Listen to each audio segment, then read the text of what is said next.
Hello folks, my name is Alexander Silva Mozinho, and today let's talk about the Equifax Data Branch 2017.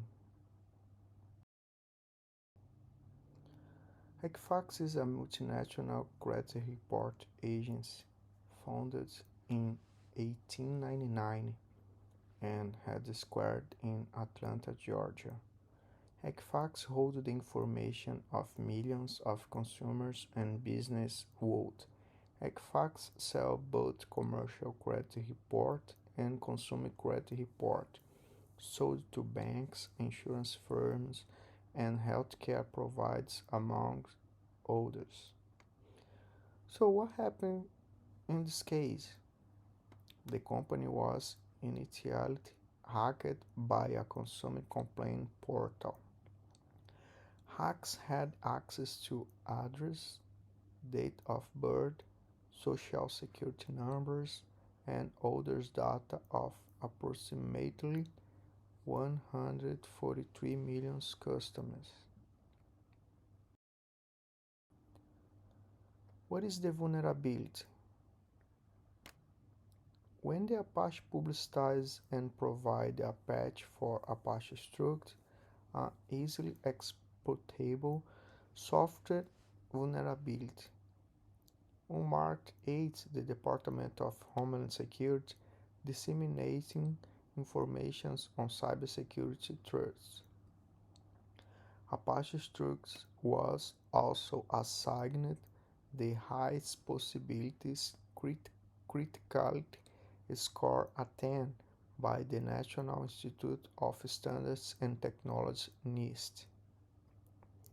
On March 10, hacks branch Equifax network by exploit Apache extractors by Equifax online dispute portal.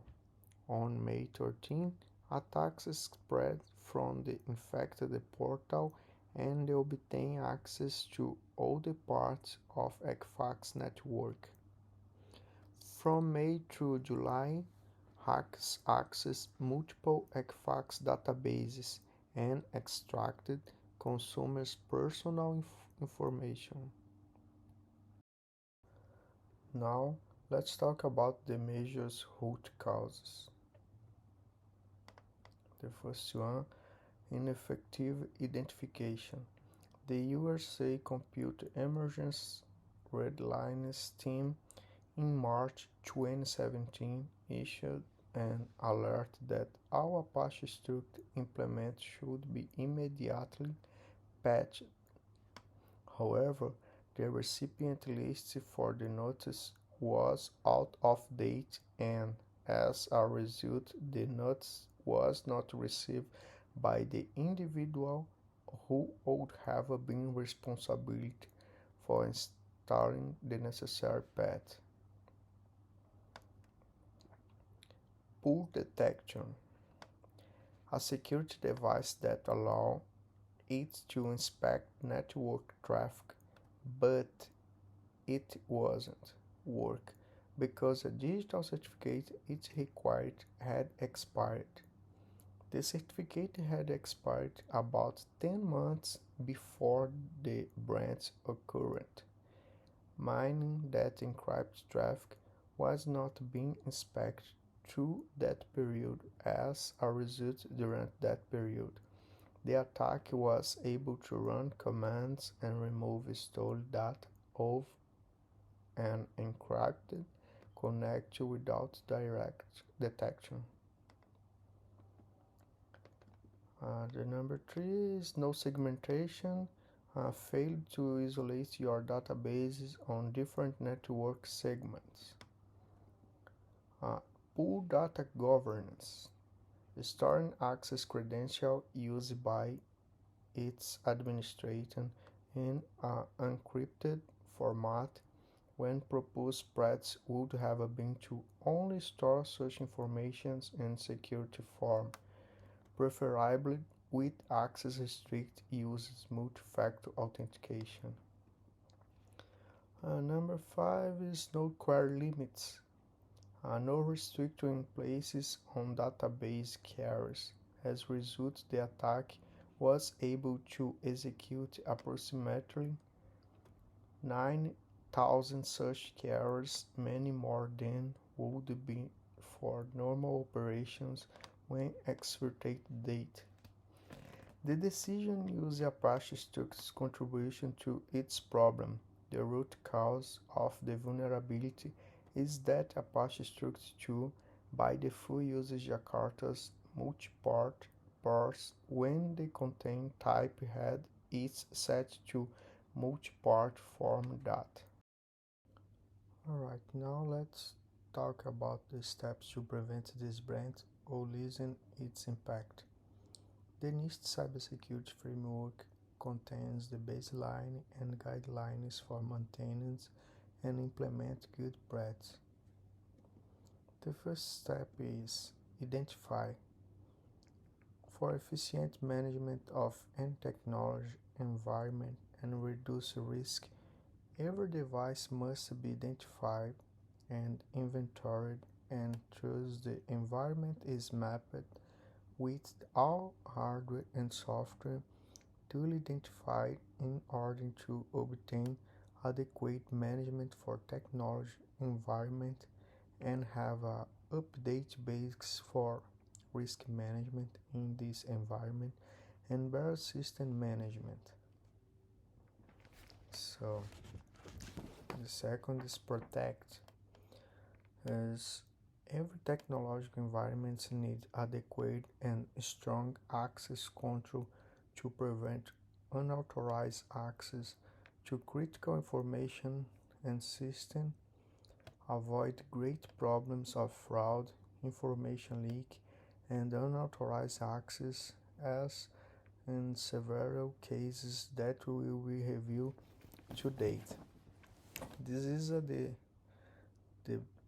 important step because he protect you need a good and strong program of IAM, identity and access management is a fundamental and critical cybersecurity capability. The step number 3 is detect.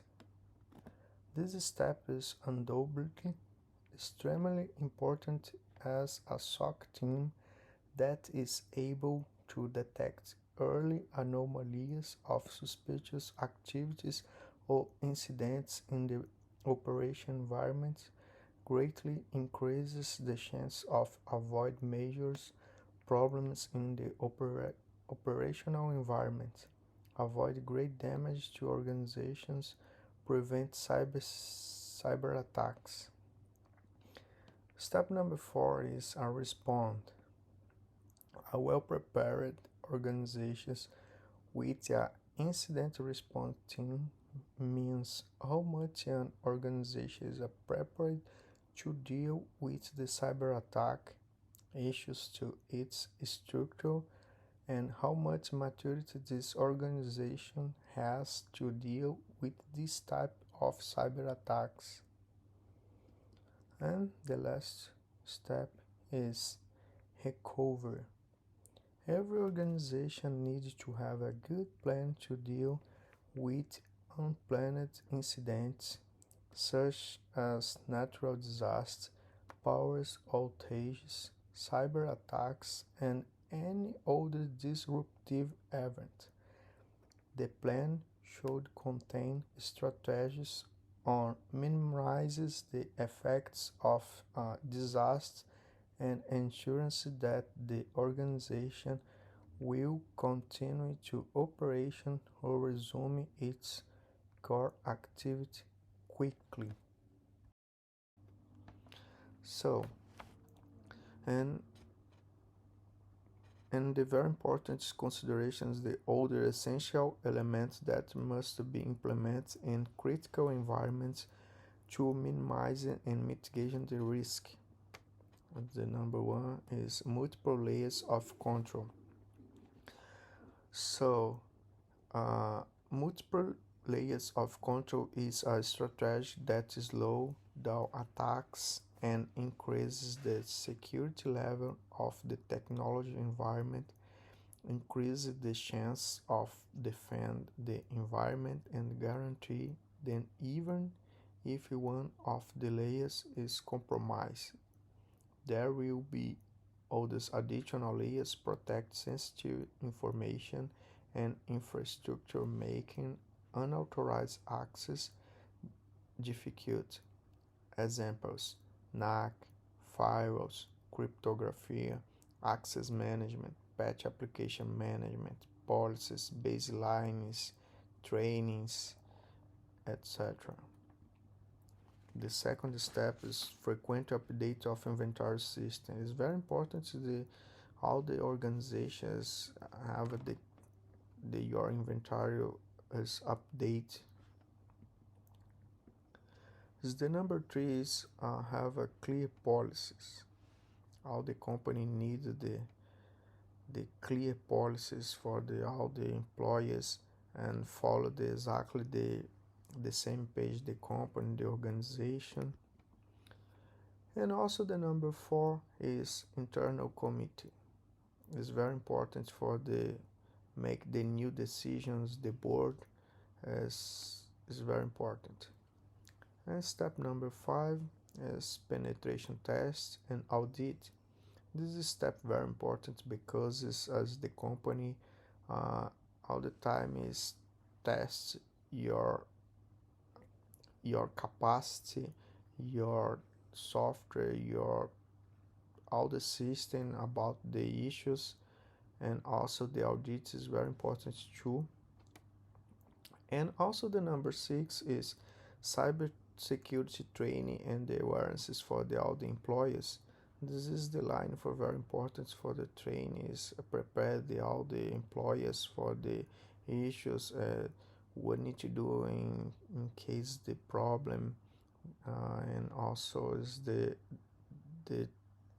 this step is very important. So thank you so much for listening, and that's it.